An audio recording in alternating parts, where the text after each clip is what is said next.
Hello student, अपन ने previous class में discuss करा था केवीएल और केसीएल, किरचॉफ्स वोल्टेज लॉ और किरचॉफ्स करंट लॉ, मतलब किरचॉफ का वोल्टा नियम और किरचॉफ का धारा नियम। और अपन ने ये भी डिस्कस करा था कि भाई ये क्या क्या होते हैं और किस तरीके से काम करते हैं। किरचॉफ्स केसीएल की बात करा जाए या मतलब फर्स्ट लॉ बोल सकते हैं जिसे किरचॉफ्स का। तो केसीएल क्या होता है कि भाई जितनी करंट नोड में अंदर प्रवेश करती है उतनी करंट बाहर निकलती है। मतलब मैं बोल सकता हूँ the sum of entering current at the node is equal to the sum of outgoing current from the node. ये दोनों चीज़ें क्या होगी, इक्वल होगी। मतलब मैं बोल सकता हूँ the algebraic sum of the current at the node is equal to 0, मतलब sigma I is equal to 0। और ये किसके ऊपर बेस कर वर्क करता है यार भाई, अपन को समझ में आता है कि जितनी करंट आई उतनी करंट गई, मतलब जितना rate of flow of charge आया, जितना चार्ज का फ्लो आया उतना चार्ज का फ्लो गया उस टाइम के रेस्पेक्ट। मतलब कि ये जो लॉ है, ये पहला जो लॉ है, ये वर्क करता है चार्ज कंजर्वेशन लॉ।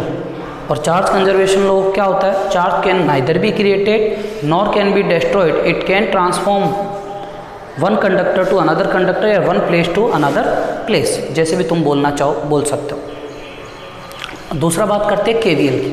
केवीएल क्या होता है, किरचॉफ्स वोल्टेज लॉ। और ये कहाँ पर वर्क करता है, लूप में वर्क करता है। जैसे वो नोड पर वर्क करता था तो ये लूप में वर्क करता है। और लूप अपन ने पढ़ा है कि एक लूप क्या होता है कि ऐसा एक क्लोज सर्किट होता है जिसमें डिफरेंट रजिस्टर और सेल्स जुड़े हुए होते हैं।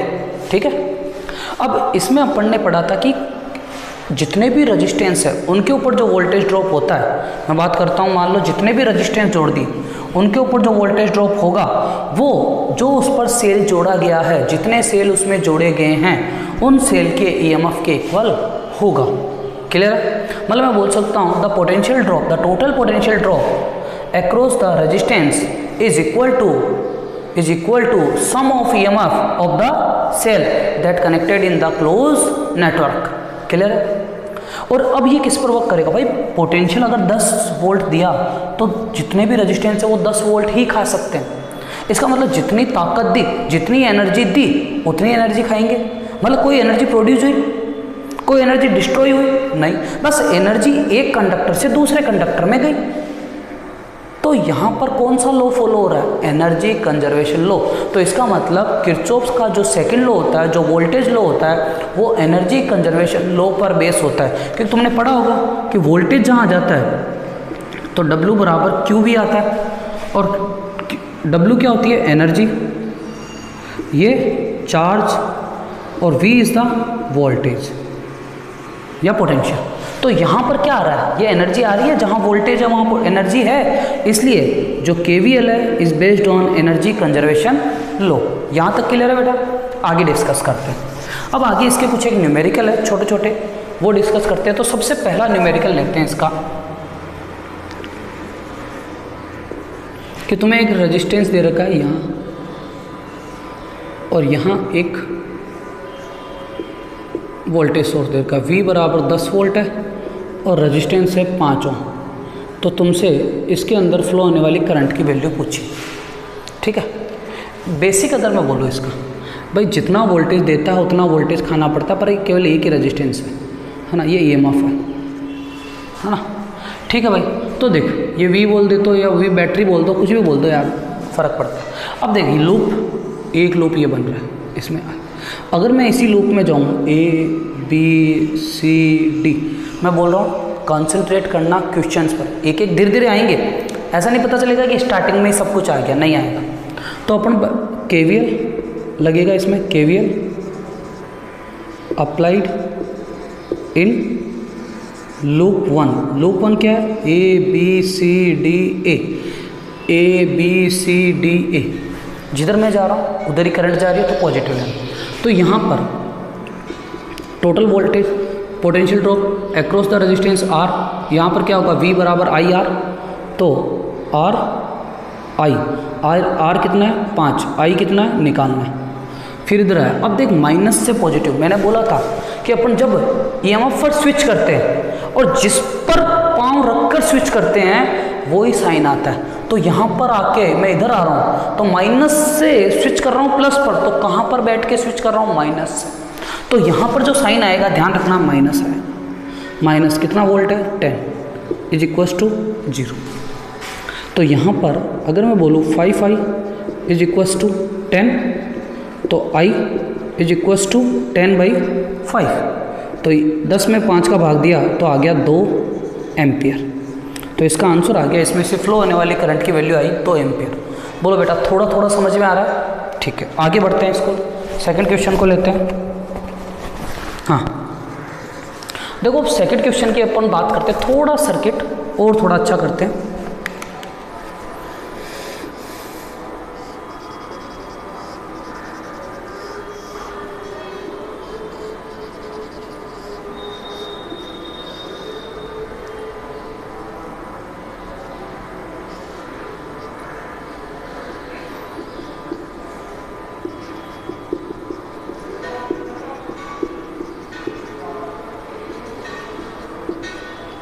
R1 2 ओम, R2 3 ओम, R3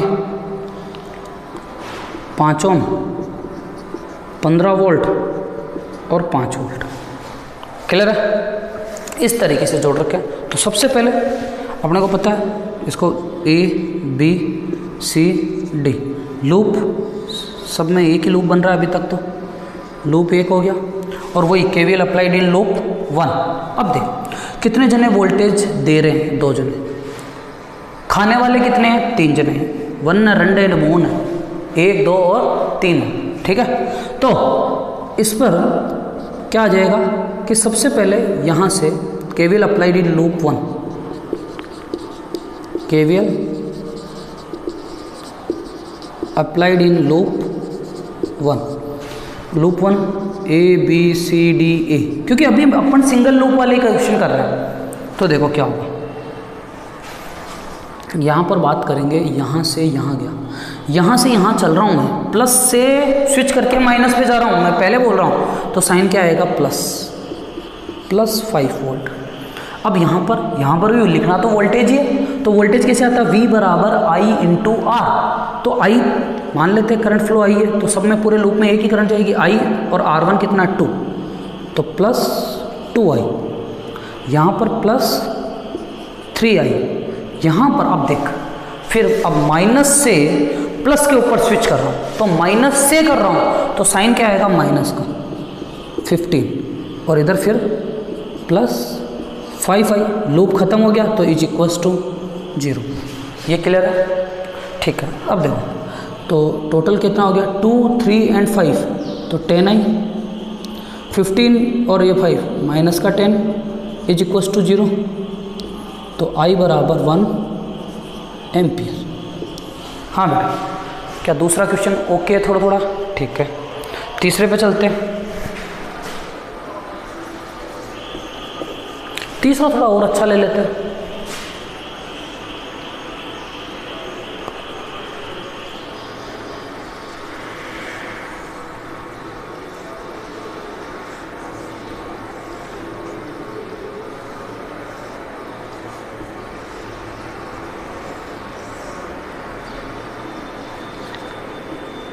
C D E F 2 ओम, 2 ओम, 4 ओम, 4। ये अपने पास क्या हो गया, रेजिस्टेंस है, और ये EMF बैटरी, ये 2 वोल्ट और ये 10 वोल्ट। अब तुमसे पूछा क्या है, ये समझना, तुमसे पूछा कि इस ब्रांच के अंदर फ्लो होने वाली करंट की वैल्यू फाइंड आउट करो। ये आई तुम्हें फाइंड आउट करना है। अब देखो करेंगे कैसे, कंसंट्रेट करना इस क्वेश्चन पर। तो पहले तो अपने को इस क्वेश्चन पर एक चीज़ समझ में आ रही है कि अगर इधर से कोई करंट आई, एक चीज़ समझना कि इधर से अगर कोई करंट आती है, ये पूछा ना, तो अगर इधर से कोई करंट आती है तो ये इधर जाएगी कुछ करंट और कुछ करंट इधर जाएगी। तो मान लेते हैं, इमेजिन करते हैं कि इधर I1 गई और इधर I2 गई। तो इस नोड पर अगर अपन KCL लगाएं, KCL क्या होता है, total sum of incoming current is equal to total sum of outgoing current from the node. इस करंट पर कितनी करंट आ रही है, आई, जा कितने रही है, I1 प्लस I2। तो यहाँ पर अपना KCL वर्क करेगा, I बराबर I1 प्लस I2। क्लियर है बेटा?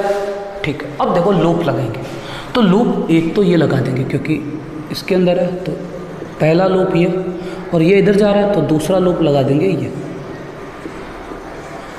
ये दो लूप हो गए। इस लूप में तो I1 आ रही है इधर से, और ध्यान रखना इधर I1 आ रही है, इधर से I2 आ रही है, फिर I1 आया, I2 मिली, फिर इधर कितनी चली गई, I चली। ये क्लियर है, ये याद रखना।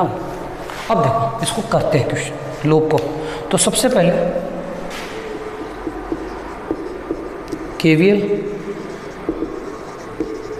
Applied in loop 1। लूप 1 कौन सा है, B C D E B, B C D E और B, ये लूप 1 हो। ठीक है। अब देखो कैसे काम करें। सबसे पहले B से C गया, B से C गया, क्या कोई भी रेजिस्टेंस है तो कोई भी वोल्टेज ड्रॉप होगा, कोई भी वोल्टा पतन होगा, नहीं होगा। अब मैं गया C से यहाँ तक, देख यहाँ दो रेजिस्टेंस है तो 2 ओम वाला भी वोल्टेज खाएगा और अगले 2 ओम वाला भी वोल्टेज खाएगा। तो यहाँ पर क्या बोलेंगे कि करंट क्या जा रही है, I1, तो 2I1 प्लस 2I1 हो गया। अब इधर कुछ भी नहीं है, फिर इधर आ रहा हूँ, अब देख माइनस से स्विच कर रहा हूँ प्लस पर, तो साइन आएगा माइनस का। क्लियर है ये चीज़, बैटरी में। और फिर ये 4 ओम का है और करंट आ रही है I, तो 4 ओम और करंट आ रही है I। क्लियर है नहीं है? ठीक है। और इज इक्वल्स टू 0, और I का पता है, I क्या होता है, I1 प्लस I2, तो 2 2 4I1 minus 2 plus 4I1, I1 plus 4I2 बराबर 0। तो ये हो जाएगा 4 और 4 8I1 plus 4I2 minus 2 is equals to 0। ये आ गई क्वेश्चन नंबर 1। ओके बेटा, देखो अगला करते हैं और समझ में आ जाएगा। अगला है KVL अप्लाइड इन लूप 2। इस लूप 2 में ऐसे, तो B A F E B, B A F E B, ये सेकंड लूप। अब देखो इसमें KVL अप्लाई करते हैं, कैसे वर्क करेगा, एक चीज़ समझना है ना।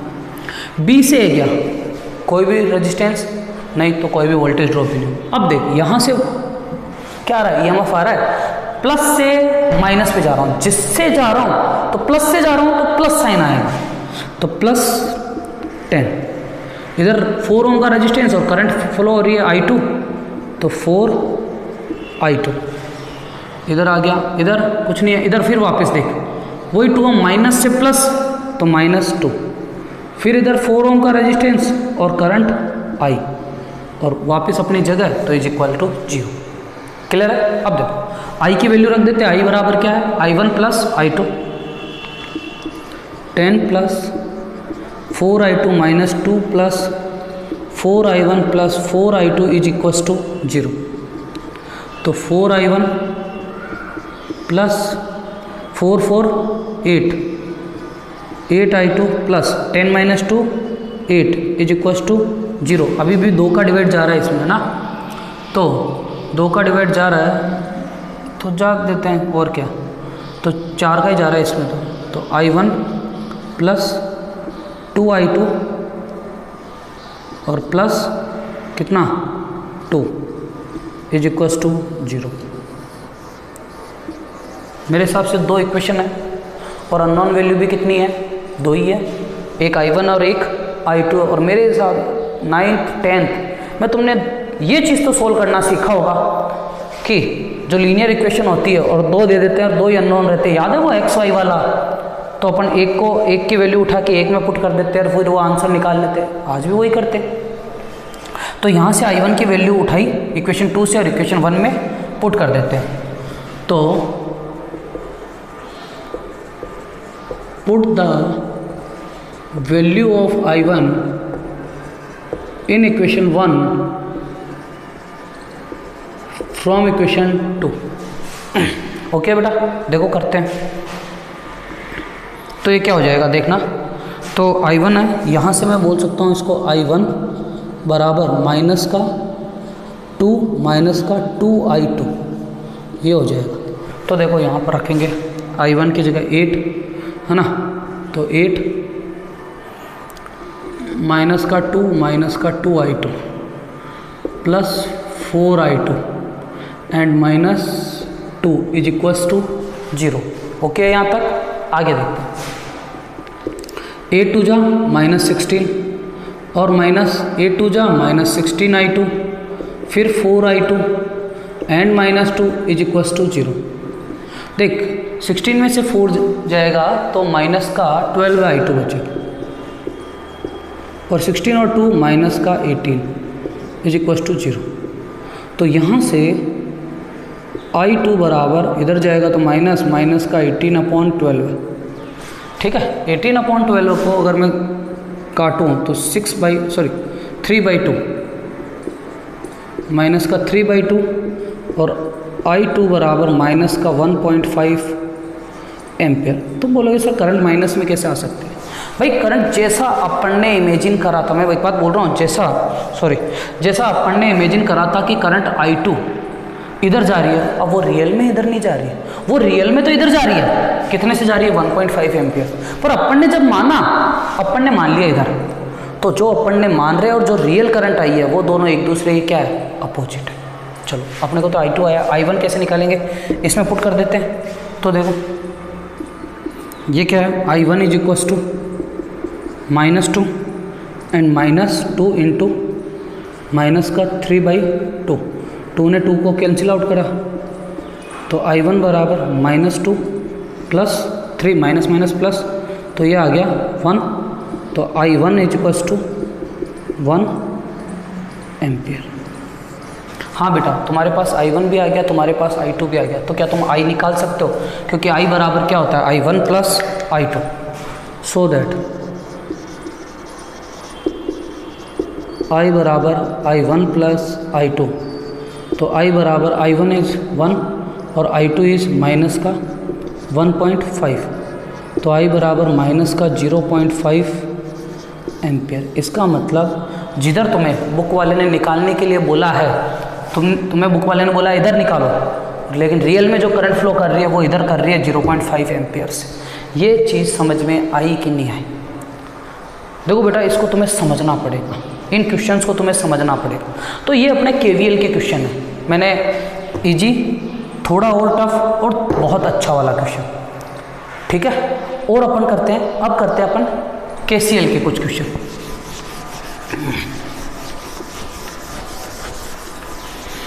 हाँ देखो, KCL के क्वेश्चन थोड़े इजी पढ़ते हैं, इतना कोई टफ आता नहीं है। KCL का क्वेश्चन क्या है कि एक ब्रांच दे रखी है इधर ऐसे,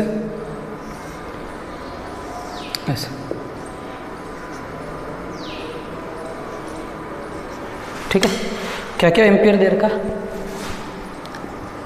3 ampere, 2 ampere, 1 ampere.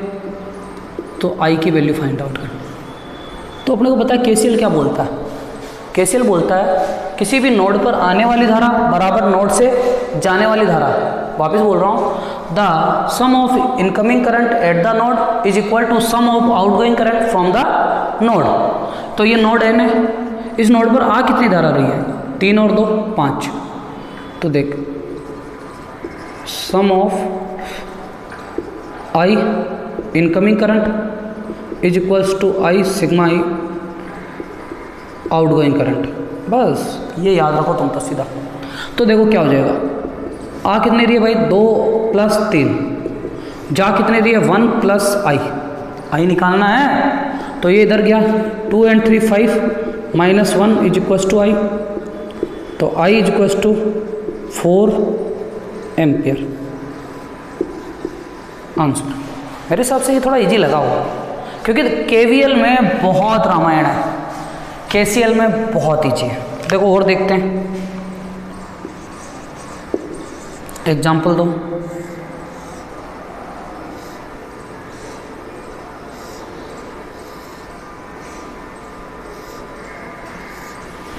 2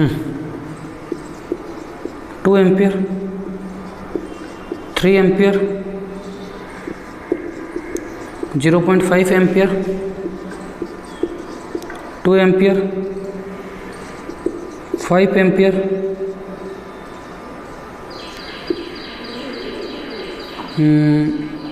1.5 ampere. I की वैल्यू फाइंड आउट। अब देखो अलग अलग नोड है तो इन पर अलग अलग तरीके से ही तुम्हें चलना पड़ेगा। हाँ, अपन नोड कितने हैं इसके अंदर? ए, बी और सी, 3 नोड है। तो सबसे पहले ए नोड की चर्चा करते हैं ना। तो देखो ए नोड पर अपन चर्चा करेंगे। 2 और 3 आ रहा है और जाएगा कितना फिर? 2 + 3 = 5। तो 5 एम्पियर जाएगा भाई। अब देखो 5 एम्पियर आया और इधर से 2 एम्पियर भी आ रहा है। तो 2 and 5 7 में से 0.5 चला गया तो बचा कितना? 6.5 एम्पियर। समझ में आ रहा है? ठीक है। अब देखो 5 एम्पियर जा रहा है तो 6.5 में से 6.5 आ रहा है और 1.5 आ रहा है तो कितना हो गया? 8 एम्पियर। 8 एम्पियर में से 5 चला गया तो बचा कितना? 3 ampere. That is the answer. मेरे हिसाब से केसीएल काफ़ी इजी है। केसीएल के क्वेश्चन काफ़ी इजी रहेंगे, ध्यान रखना।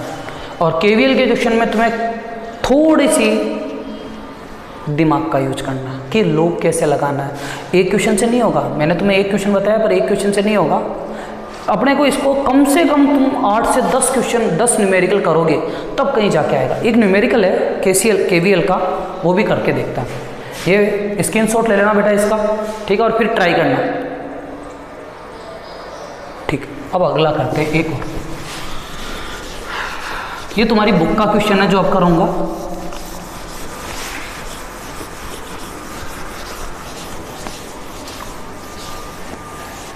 और जिसको केवीएल समझ में आ गया, किरचॉफ्स वोल्टेज लॉ समझ में आ गया, वो इस चैप्टर को बहुत ढंग से कर पाएगा। देखो 3, ये किसका है? केवीएल का। पहले तो क्वेश्चन देखते हैं। अच्छा क्वेश्चन लगेगा तुम्हें देखने पे, फोटो अच्छी है इसकी।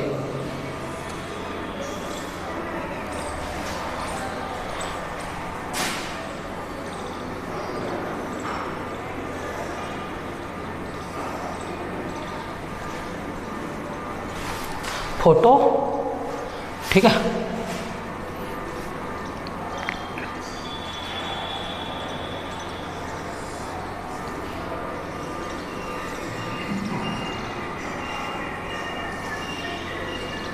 प्लस माइनस जो भी है 20 वोल्ट की बैटरी होगी, है ना। ए, बी, सी, डी, ई, एफ, जी, एच और ये ई मान लो, है ना। और हर एक में 1 ओम का रेजिस्टेंस जुड़ा है। जो आर है वो कितने ओम का है? 1 ओम का। क्लियर है? सब आ रहा है।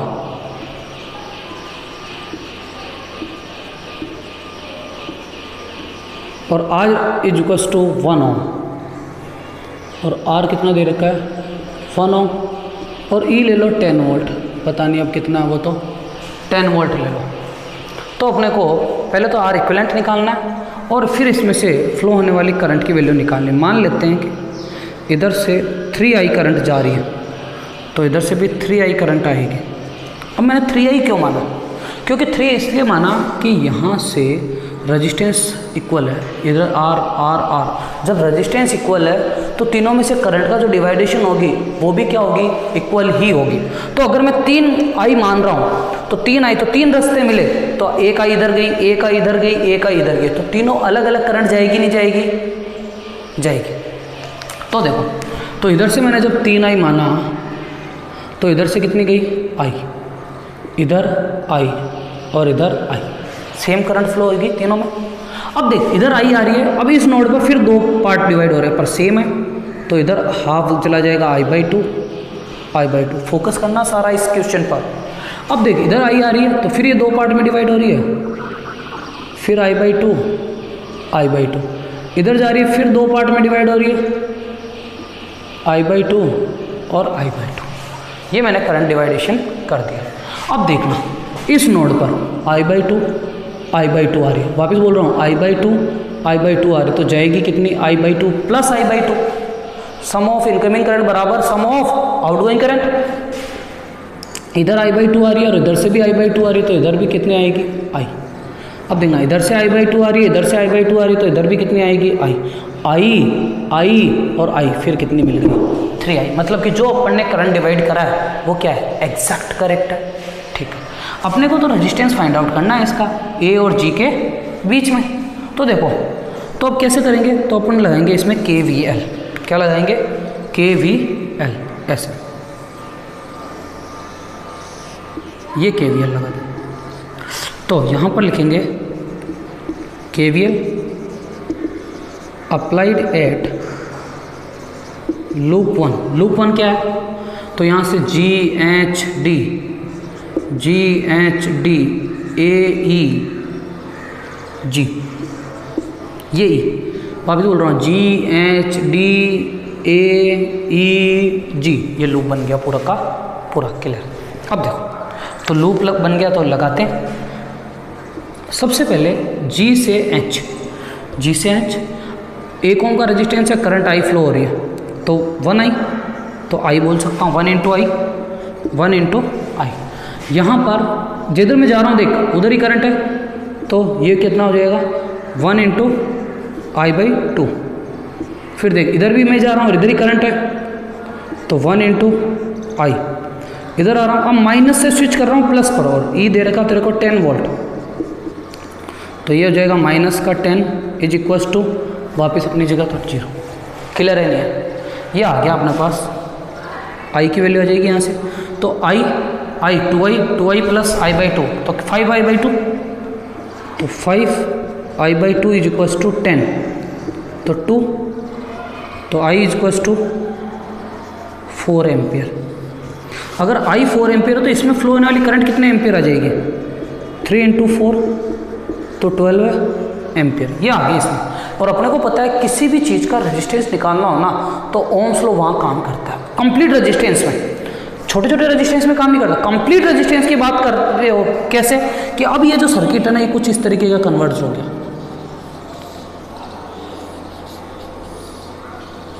प्लस माइनस V मतलब 10 वोल्ट दे रखा है, और अपने को निकालना है, और अपने पास अब I आ चुकी है कितने एम्पियर, 12 एम्पियर। तो यहाँ से ओम्स लॉ वर्क करेगा, और वो होता है V बराबर IR। V कितना है 10, I कितना है 12 इंटू R, तो R बराबर 10/12, तो 5/6 ओम। ये इस सर्किट का इक्विवेलेंट रेजिस्टेंस आ गया। क्लियर है नहीं? देखो, मान सकता हूँ थोड़ा क्वेश्चन तुम्हें समझने में दिक्कत होगी, पर जैसे जैसे तुम इसकी प्रैक्टिस करते जाओगे, ये सारे के सारे KVL के क्वेश्चन इजी होते जाएंगे। ठीक है, तो आज अपन ने KCL और KVL के न्यूमेरिकल डिस्कस किए। ओके बेटा, थैंक यू।